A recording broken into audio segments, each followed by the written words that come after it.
tal? Todos los que siguen la señal de Ultimátum, buenas tardes, bienvenidos.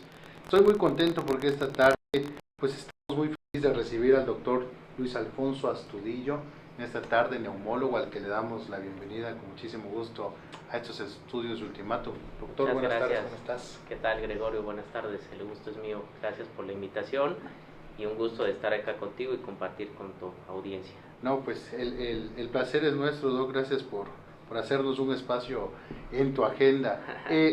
¿Qué podemos saber? Las personas muchas veces, decíamos fuera del aire, mencionan especialidades, ¿no? Claro. El alergólogo, el neumólogo, el psiquiatra, el psicólogo y demás disciplinas, pero a veces desconocemos, ¿no? Completamente qué hace y cuál es el contexto en el que se ejerce esta profesión, esta especialidad, por así llamarlo puntualmente.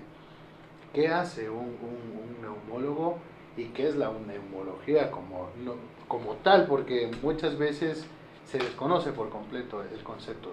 Claro, Gregorio. Mira, pues como platicábamos fuera del aire, pues mira, la neumología es una especialidad que ha existido pues desde hace muchos años, ¿no? Anteriormente era una rama que se derivaba de la medicina interna. Había que hacer medicina interna para después hacer neumología, pero actualmente pues ya es una especialidad de entrada directa. Esto fue con el fin de estimular a más personas o a más médicos a hacer neumología. ¿Por qué? Porque es la especialidad con mayor déficit en México. Es la especialidad que incluso desde hace muchos años, antes de que existiera el tema COVID, pues ya era la especialidad con mayor déficit, ¿no? Y ahora, bueno, se vino a acentuar pues, justamente con la pandemia y vino a poner en evidencia pues la necesidad que existe todavía de que hayan más neumólogos, ¿no? Ahora bien, la neumología pues es la especialidad que se encarga del estudio de las enfermedades respiratorias, entendiendo que la vía respiratoria pues empieza desde la nariz hasta lo que son los pulmones, ¿no? Sin embargo, en esta parte se divide se podría decir que en dos porciones, porque lo que es la vía aérea superior, que viene siendo nariz, laringe, etcétera, pues bueno, esa es área del otorrino. Y bueno, finalmente la tráquea, bronquios, pulmones, etcétera, pues ya es la parte que nos compete a nosotros como neumólogos, ¿no? Entonces básicamente es el estudio nos encargamos del estudio de las enfermedades respiratorias a grosso modo, ¿no? Dentro de estas enfermedades respiratorias, no preguntaría cuáles son las más comunes, sino cuáles son las que hacen que realmente una persona vaya con un especialista en neumología. Claro, pues mira, realmente, insisto, antes de la pandemia, pues había un desconocimiento grande, ¿no? Acerca de qué era la neumología. Incluso a muchas personas les decíamos, soy neumólogo, y me preguntaban, ¿y eso qué es, no? Y justamente, bueno, ahora con el tema pandemia, pues creo que ya la mayoría de las personas nos ubican y finalmente como que nos vino a poner ahí en los reflectores, ¿no? Son varias enfermedades realmente las que nosotros tratamos. Las más frecuentes, por así decirlo, pues vendrían siendo, quizás a muy grosso modo yo las dividiría en dos, ¿no?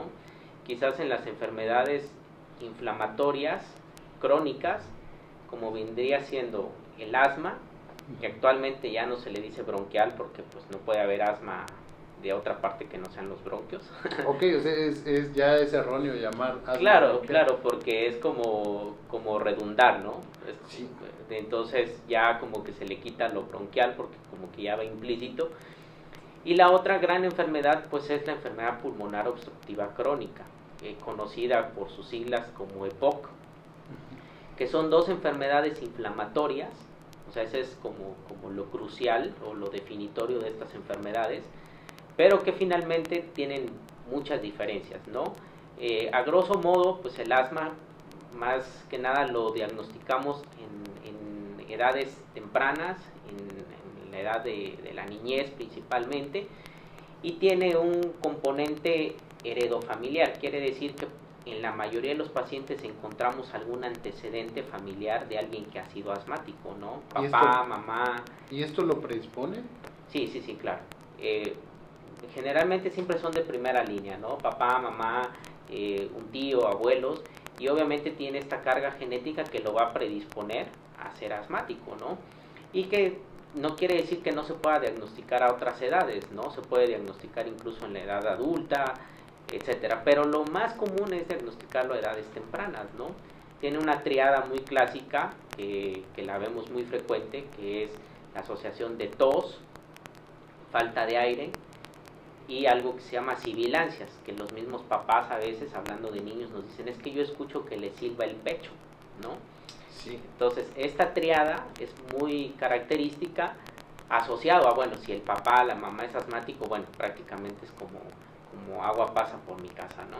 Pero finalmente, pues hay estudios que tenemos que confirmar, pues, que realmente se trata de esta enfermedad, porque de niños realmente hay muchas enfermedades que cursan con estas tres cosas, no solo el asma.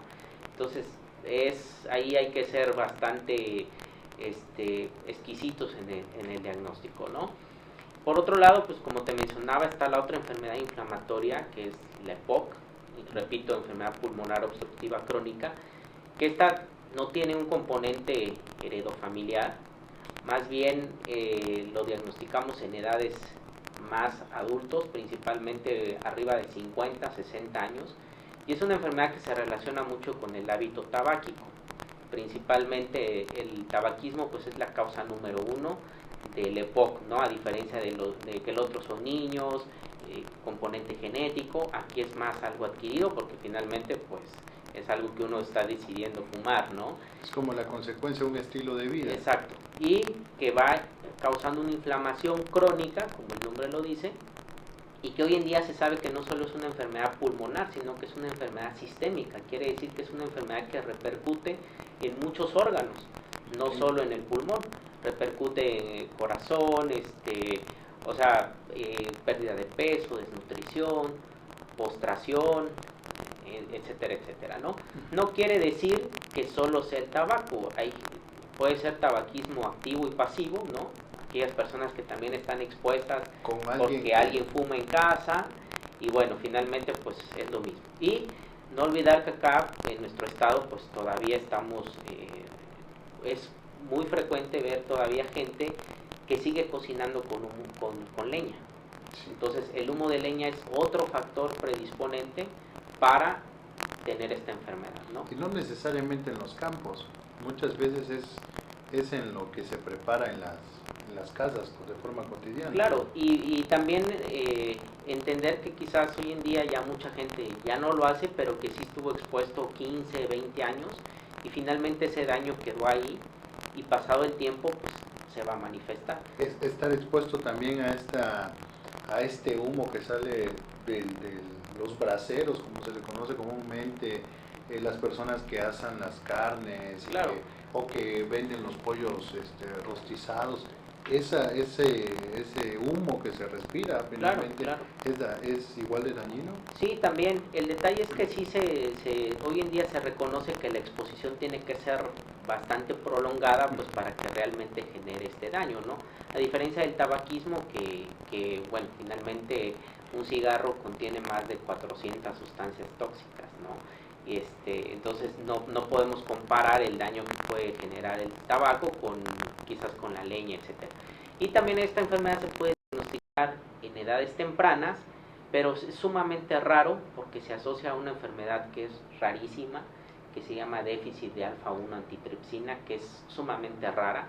Eso quiere decir que pacientes jóvenes, 25, 30 años, que nunca han fumado, que nunca han estado expuestos a humo de leña, pueden presentar la enfermedad pulmonar obstructiva crónica por este déficit de esta sustancia alfa-1 antitripsina que la produce el hígado.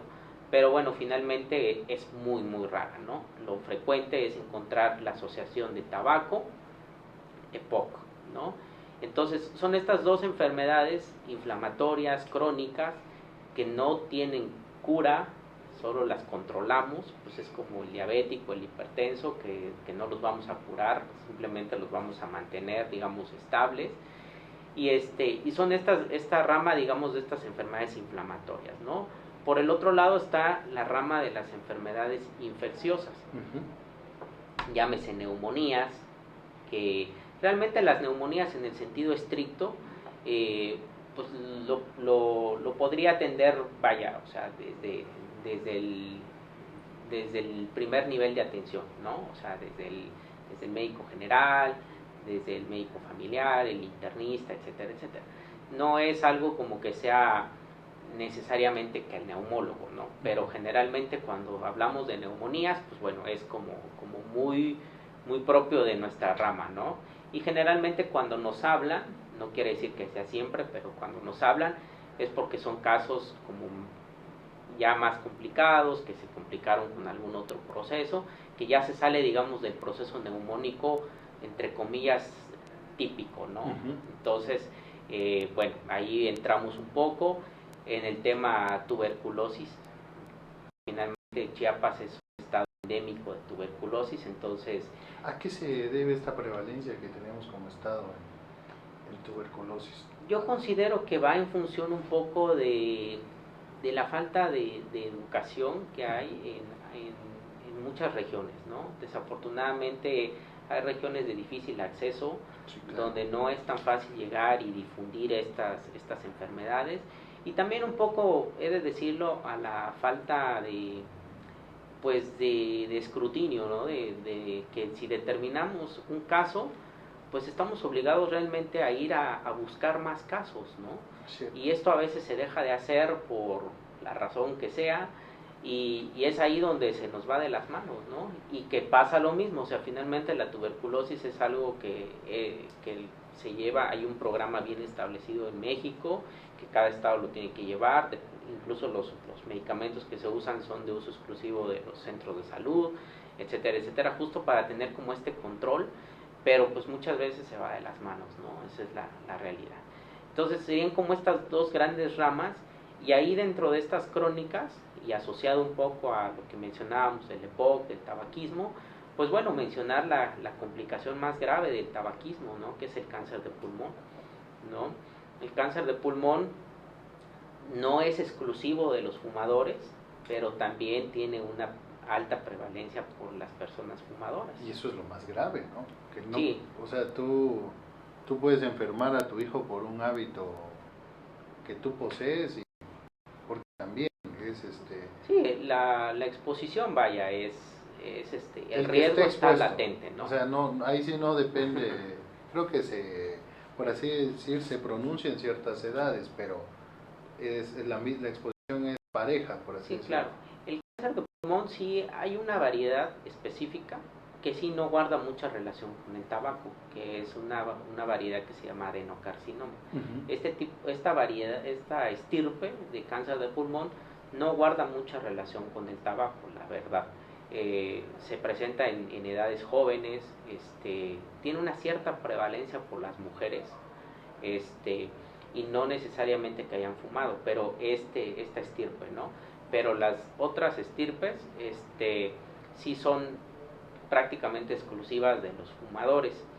Y bueno, finalmente el cáncer de pulmón es uno de los cánceres más agresivos que existen, de todos. El de pulmón es de los más agresivos. Una vez que se diagnostica, la sobrevida realmente es muy... el pronóstico es desfavorable. Es malo, definitivamente es malo. Con todo y que los fármacos, las terapias hoy en día han evolucionado mucho. Hoy en día los tratamientos del cáncer de pulmón son muy específicos, se han tratado de dirigir mucho, ¿no? Tratar de ponerle nombre, apellido a la estirpe, y en función de eso ir. Ya no es como era hace muchos años, que era como que va el mismo medicamento para todos, y el que le funcione bien y el que no también, sino que hoy en día sí es como muy dirigido, pero aún así pues realmente el cáncer de pulmón es de los más letales, ¿no? Sobre todo porque da muy pocos síntomas, ¿sabes? Es curioso porque da muy pocos síntomas. Generalmente cuando ya empieza a manifestarse, llámese por ejemplo tos, ¿no? Gente que lleva 3, 4 meses con tos, que no se les quita, que a veces se puede asociar con expectoración con sangre, ¿no? Empieza a tener expectoración con sangre, pérdida de peso, que eso es como el común denominador de cualquier cáncer, dolor torácico, ¿no? Yo siempre les explico a mis pacientes que los pulmones no duelen, porque realmente no duelen, pero lo que sí duele es como una capa que recubre a los pulmones que se llama pleura. Y cuando la pleura se ve afectada, ya sea por un proceso infeccioso, por un proceso tumoral, etcétera, ahí sí duele, ¿no?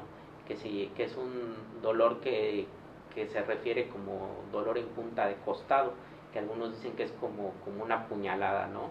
¿Qué? A mí, bueno, nunca me han apuñalado, pero bueno, la gente así lo refiere, ¿no? Entonces, o sea, es como algo, como que si punzocortante, ¿no? Como que sientes que te estuvieran enterrando algo, ¿no? Entonces, esos síntomas no son exclusivos tampoco del cáncer de pulmón, ¿no? Porque tampoco puede haber alguien que tenga tos y que ahorita dirá, ay, ¿no será que tengo cáncer de pulmón? No, pero finalmente son como alarmas, ¿no? Si ya duró 3 o 4 meses, tenemos que hacer algo, ¿no? Claro, y que finalmente, pues estos síntomas, bueno, nos están avisando que hay algo ahí. Entonces, realmente como da tan pocos síntomas, cuando ya empieza a dar algún síntoma de los que se mencionaron, pues es porque ya está muy avanzado, ¿no? Y es muy desafortunado diagnosticar a los pacientes ya en etapas sumamente avanzadas, donde a veces ya no tenemos mucho que ofrecerles, la verdad, ¿no? Entonces, estas enfermedades son, yo creo que de las que se podría hablar así como a grandes rasgos. En México el cáncer de pulmón está cobrando mucha fuerza. Todavía sigue siendo, en hombres, pues el cáncer de próstata sigue siendo el número 1, pero en segundo lugar ya está pulmón, por muy poquito, y en las mujeres pues sigue siendo más mama, cáncer cervicouterino, y en tercer lugar viene ya pulmón, ¿no?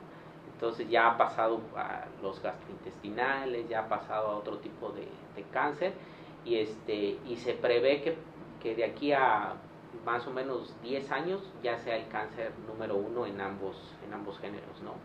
Entonces, y sobre todo por el crecimiento también va de la mano de la prevalencia de fumadores. Claro. Ahora, sí sabemos, pausando en este tema, si sabemos los daños, si las normas de salud exigen a las marcas que en las cajetillas vayan anuncios, pues, que se promueva en redes sociales, en medios de comunicación, el daño que ejerce, porque no es un miedo infundado sin bases, o sea, claro, es una realidad.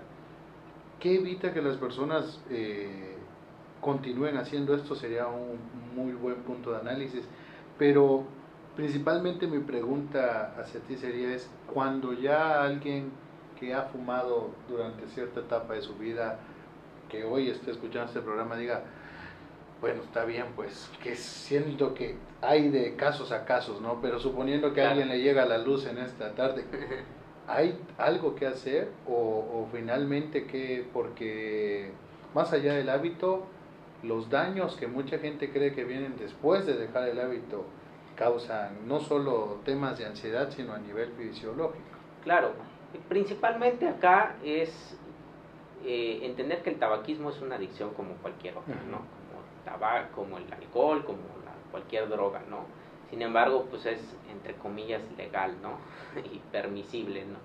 Entonces, finalmente esto es entender que la persona tiene que ser consciente de que realmente quiere dejar de fumar, ¿no?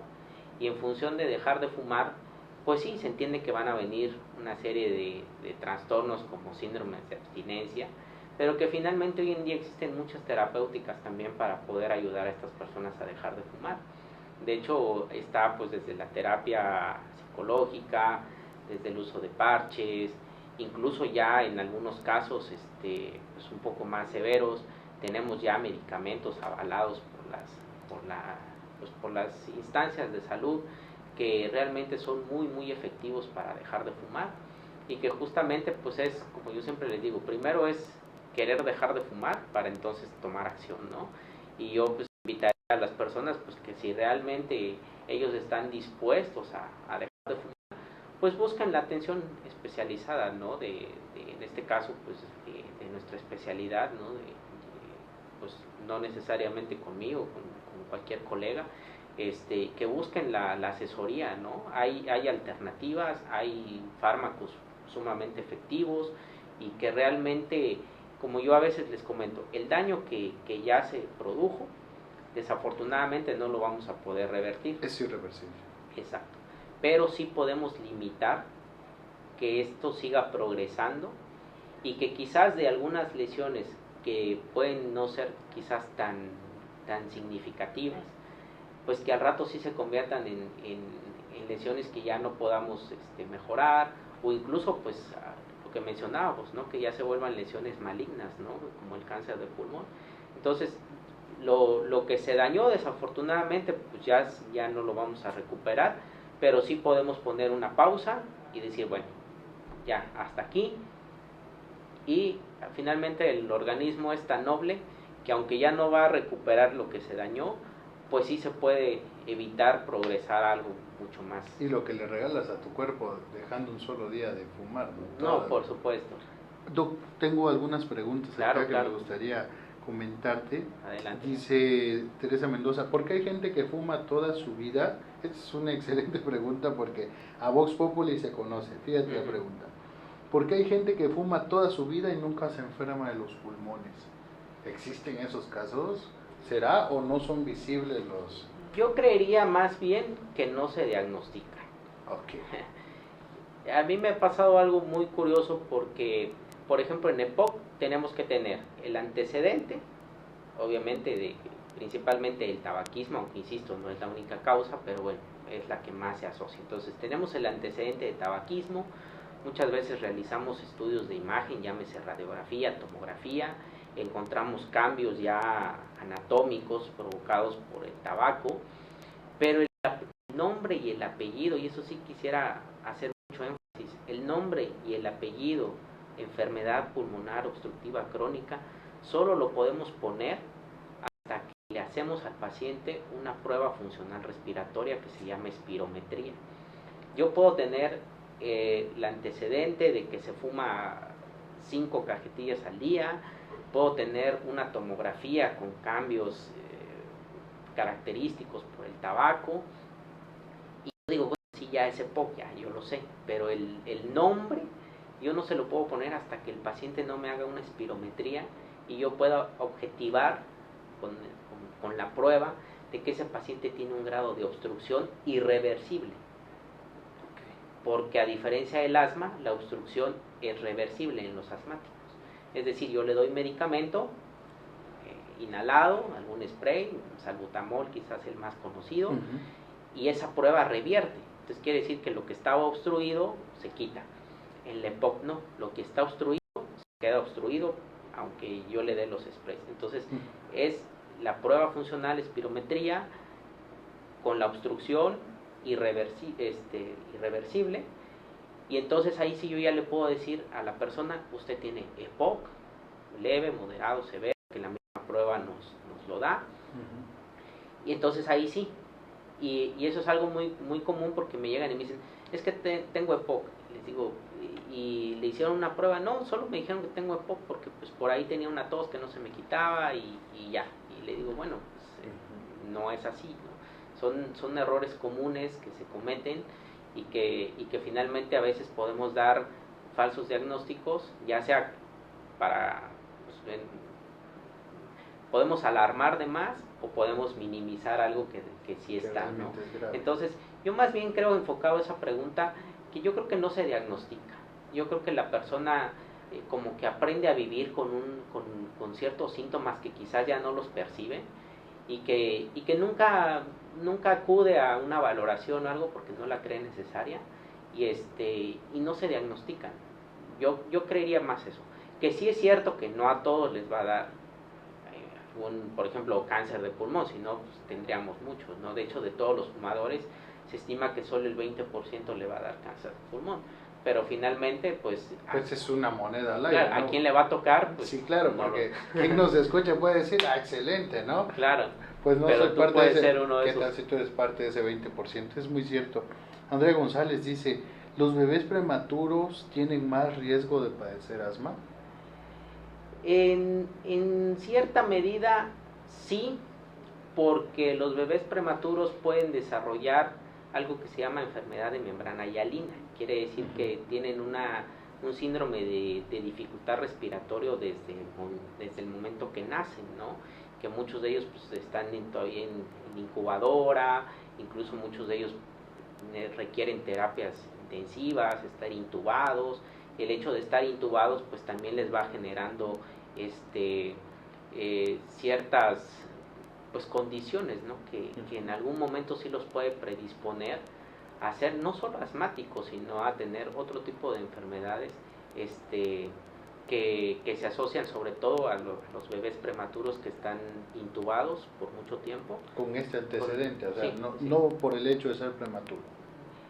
Generalmente va de la mano porque el que es prematuro generalmente va a tener que estar un tiempo en áreas hospitalarias como terapias intermedias o terapias intensivas y que muchas veces van a estar intubados, ¿no? Por la misma dificultad respiratoria. No quiere decir que todos los niños prematuros les va a pasar, pero sí es algo relativamente frecuente. Entonces el hecho de estar intubado va a condicionar a que sus pulmones no tengan la madurez adecuada y que sí les va a predisponer no solo a asma, sino a otro tipo de enfermedades. Eso sí puede pasar.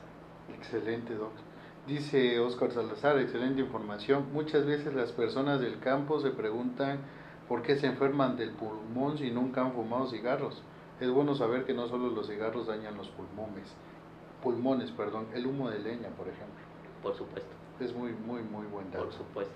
Y bueno, para ir cerrando, doc, el tema que creo que es inevitable tocar, el COVID, ¿no? Que puso como no solo en jaque al mundo a nivel socioeconómico, sino en todos los aspectos, también porque fue algo que de momento los especialistas dijeron, y en términos burdos, ¿y cómo le entramos a esto? ¿No? ¿Y cómo es? ¿Y cómo funciona? ¿Y de dónde proviene? ¿Y cómo lo tratamos? Y demás. Sin duda.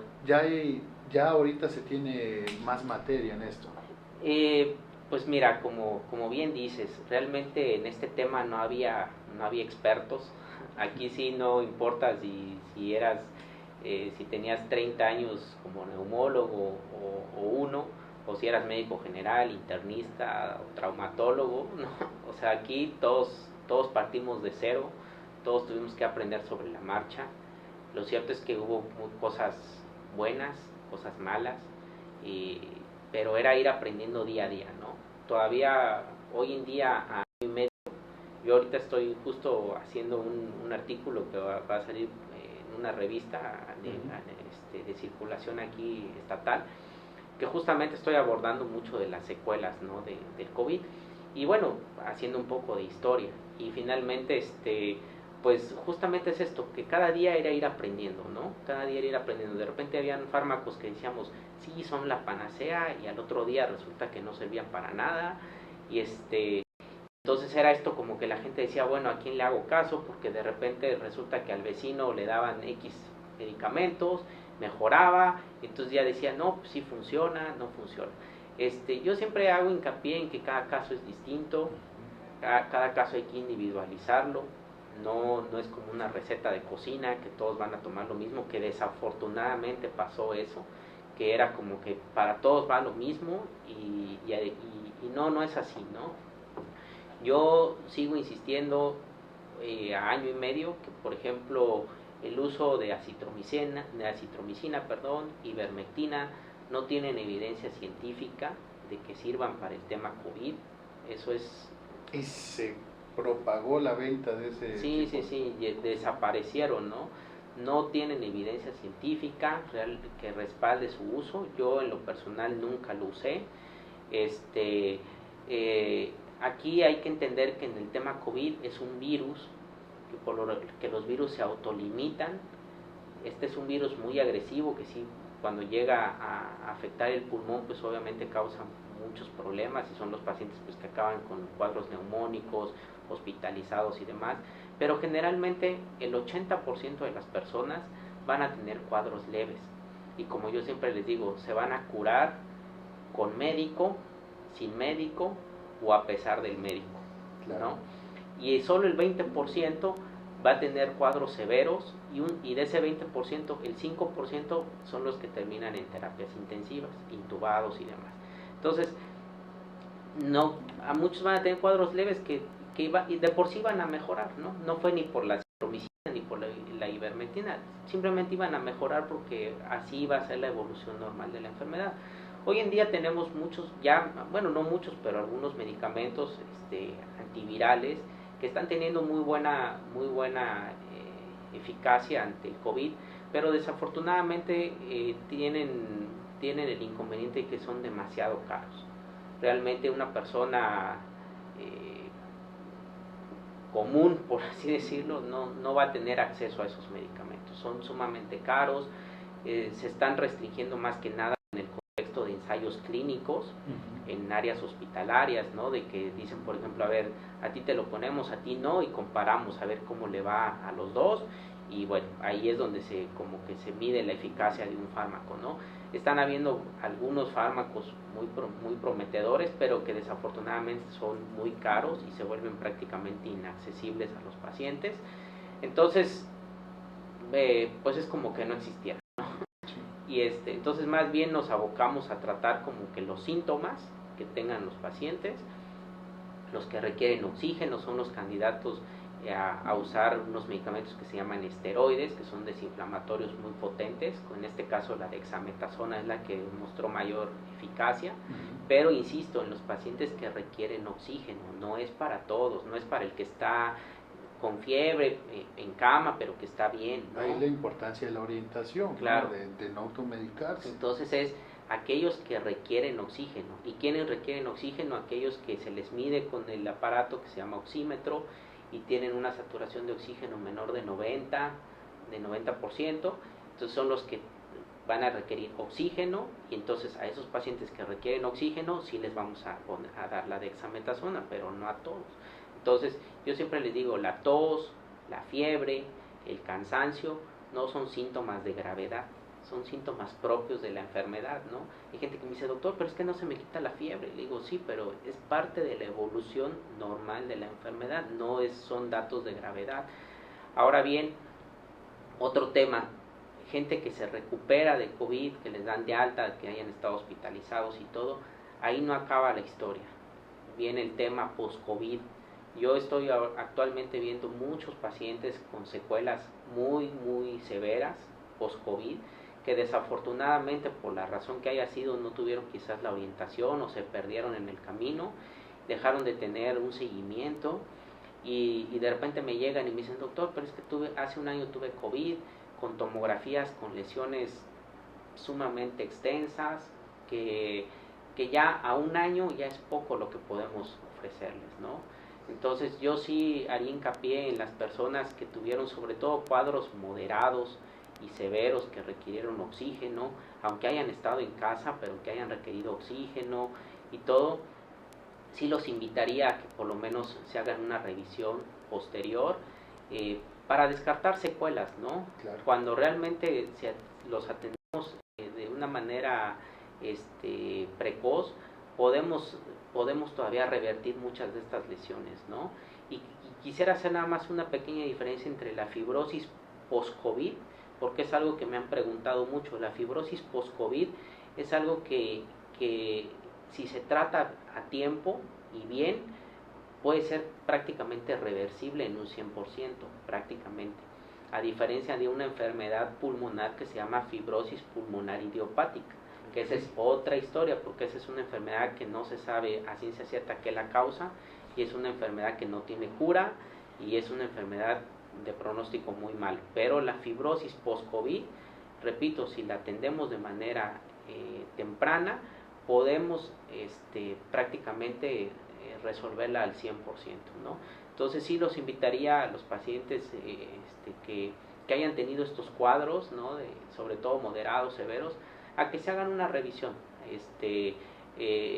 Si todo está bien, pues qué bueno, ¿no? Enhorabuena, pero sí podemos detectar muchas cosas a tiempo, ¿no? Y tratarlas.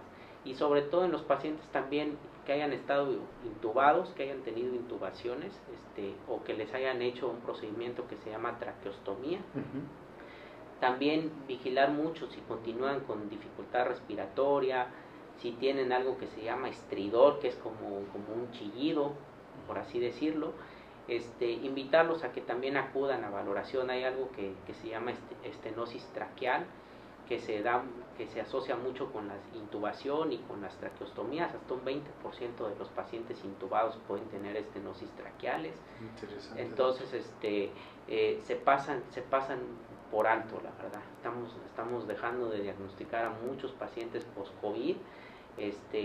Y por esta relajación, ¿no? De ya me dio, salí, gracias y... Claro, y hacer mucho hincapié también en la rehabilitación pulmonar. Aquí la rehabilitación es vital. Yo creo que el 50% es todo el arsenal farmacológico que podamos usar, y el otro 50% es la rehabilitación pulmonar. Entonces, invitarlos a que acudan con su médico de confianza, a que se les haga una revisión posterior.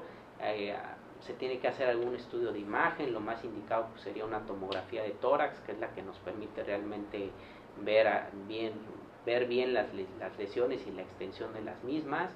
Y bueno, si todo está bien, insisto, pues qué bueno, ¿no? Quedan tranquilos y todo, pero sí estamos pasando mucho por alto muchas secuelas de post-COVID. Entonces, sí. Y ya por último, si me lo permites hacer mucho hincapié, ahorita bueno, estamos aquí en un área cerrada y todos nos ven sin cubrebocas, pero yo ya veo que existe una relajación en ese sentido, fíjate. Yo ya veo muchas personas que ya están vacunadas y que ya piensan que por eso son inmunes. La vacuna nos protege de las formas graves de la enfermedad, no nos protege de contagiarnos. O sea, no quiere decir que porque ya me vacuné no me puede dar. Sí, te puedes contagiar, simplemente no te va a dar la forma grave, que bueno, ¿no? Ya es una gran ventaja. Pero, no quiere decir que ya somos inmunes. Entonces yo veo que ya existe como una relajación, ya mucha gente anda sin cubrebocas. Yo entiendo que la vida tiene que continuar, ¿no? Ya así como nos quedamos encerrados muchos meses, bueno, algunas personas, yo no, pero bueno, no nos podemos quedar encerrados toda la vida, pero finalmente es eso, tomar, ¿no?, las precauciones, ¿no? Exacto. Sobre todo porque algunas localidades, incluso en el país, hoy se revirtió el semáforo. Claro, ¿no? Finalmente después de las campañas electorales, pues vino un rebrote, entonces pues hay que estar pendientes de eso. Y nada más, también porque me lo han preguntado mucho y pues si en algo podemos orientar, la vacuna es totalmente segura. Yo soy pro vacuna. La vacuna es totalmente segura. Al principio sí habían como ciertas contraindicaciones relativas a la vacuna, como al principio eran las mujeres embarazadas, las personas que tenían reacciones alérgicas severas a medicamentos, pero que después se fueron quitando, ¿no? Incluso las embarazadas pues, se volvieron población pues prioritaria, ¿no?, en la vacunación. Entonces, el hecho de que sean diabéticos, hipertensos, que tengan alguna enfermedad cardíaca o alguna enfermedad pulmonar previa, no es una contraindicación para la vacuna. La única contraindicación que puede existir relativa es, normalmente se aconseja que después de un cuadro de COVID, por lo menos esperamos de 2 a 3 meses para vacunarnos. Eso sería como lo único que podría ser como una contraindicación relativa, porque bueno, es esperar ese periodo de tiempo y después se pueden vacunar. Entonces, yo insisto que hay que vacunarse cuando se tenga la oportunidad, cuando les corresponda, y el hecho de estar vacunados, repito, pues no nos exime al 100%, entonces seguir teniendo las medidas, ¿no? Hay que vacunarse, pero hay que cuidarse. Sin duda. ¿Dónde te encontramos? ¿Dónde atiendes? Claro, mira, yo estoy ubicado en la torre AP Medical Center, que está ubicada en la avenida Paseo de las Fuentes, 452. ¿Que esto es entre el Hotel Marriott y el restaurante Italianis, ¿no? Como mayor referencia, ¿no? Sí, para los que más o menos se quieran ubicar, viniendo de la Antorcha, de la famosa Antorcha del Libramiento Sur, Claro. llegamos a un hotel que está ahí en la esquinita y hacia la ahí doblamos derecha. Y es una torre nueva, donde pues estamos ahí varios médicos especialistas. Ahí estamos pues prácticamente de lunes a sábado en horarios de 9 a 2 y de 4 a 8 y los sábados de 9 a 2. ¿Algún teléfono de citas o página de internet en la que te puedan seguir? Me pueden agendar por medio de lo que es también la página de Doctoralia, que es la página, digamos, de la plataforma médica. Buscando. Sí, me pueden buscar de manera directa como doctor Luis Astudillo Reyes, o también, permíteme porque no me lo sé de memoria, para darles el número de si me lo permites, el 961 423 7529. 961 423 7529. Ahí pueden pedir una cita contigo. Así es, ahí estamos para servirles. Comentar por último, no sé si todavía tenemos el tiempo. Quería mencionar, traje una prueba, que es una prueba que entiendo, puedo estar equivocado, que no se está haciendo acá en el estado de Chiapas. Es una prueba que se llama, a través de un aparato que se llama la medición de fracción exhalada de óxido nítrico. Es un nombre ahí medio chino, pero este estudio nos permite, es un estudio que está enfocado a los pacientes asmáticos. Ese es el principio por el cual se inició. Pero que hoy en día en el contexto de la pandemia se ha usado también en pacientes con EPOC y ahora pacientes post-COVID. De hecho, en el Instituto Nacional de Enfermedades Respiratorias, que es el máximo hospital que tenemos en México para tratar, pues, como su nombre lo dice, las enfermedades respiratorias, ya está contemplado dentro de los estudios que se le tienen que hacer a los pacientes post-COVID. Este estudio es muy sencillo, se hace a través de un aparato donde la persona sopla, y nos permite medir de manera objetiva el grado de inflamación pulmonar. Entonces ya no es como estar de que yo creo o yo pienso, no, es ya que está, hay o no hay, y eso también nos permite dar un mejor tratamiento de inicio, porque si por ejemplo tengo una prueba severa, pues yo sé que ese paciente le tengo que dar dosis más altas de medicamento. ¿Sí me explico? Entonces ya no empiezo con una dosis bajita, ya empiezo con una dosis alta. Entonces, y también nos sirve para el seguimiento. Repito, es un estudio que está creado inicialmente para los pacientes asmáticos, para diagnosticar junto con la espirometría, porque este estudio no excluye a la espirometría. Entonces, espirometría más este estudio, que por sus siglas se llama FENO, fracción exhalada de óxido nítrico, y que nos permite medir la inflamación, nos permite dar el seguimiento del paciente y nos permite saber qué tanto apego hay al tratamiento, ¿no? Porque ya voy midiendo, entonces de alguien que tenía 70, no sé, en un mes tiene 50 y a 2 meses tiene 30, o sea, quiere decir que lleva bien el tratamiento, ¿no? Y que está respondiendo. Entonces es medir de manera objetiva el grado de inflamación pulmonar. Entonces, pues también está disponible ahí en el consultorio para que lo pueda. Es un estudio poco conocido, poco difundido, pero que la verdad nos ayuda bastante. Con una enorme relevancia, totalmente. Claro, y bueno, pues nada más mencionar esto, está disponible y bueno, para cualquier duda, aclaración, pues también nos pueden llamar y con gusto podemos ahí aclarar alguna duda que se pueda presentar. En tu página de doctoral, entonces, doctor Luis Astudillo Reyes. Reyes, así es, en la página de Doctoralia y directamente en el Te agradecemos mucho el tiempo que nos has regalado. No, al contrario. De verdad sabemos cómo son las agendas de los doctores. Muchas gracias. Que no sea la última vez que nos visites por acá.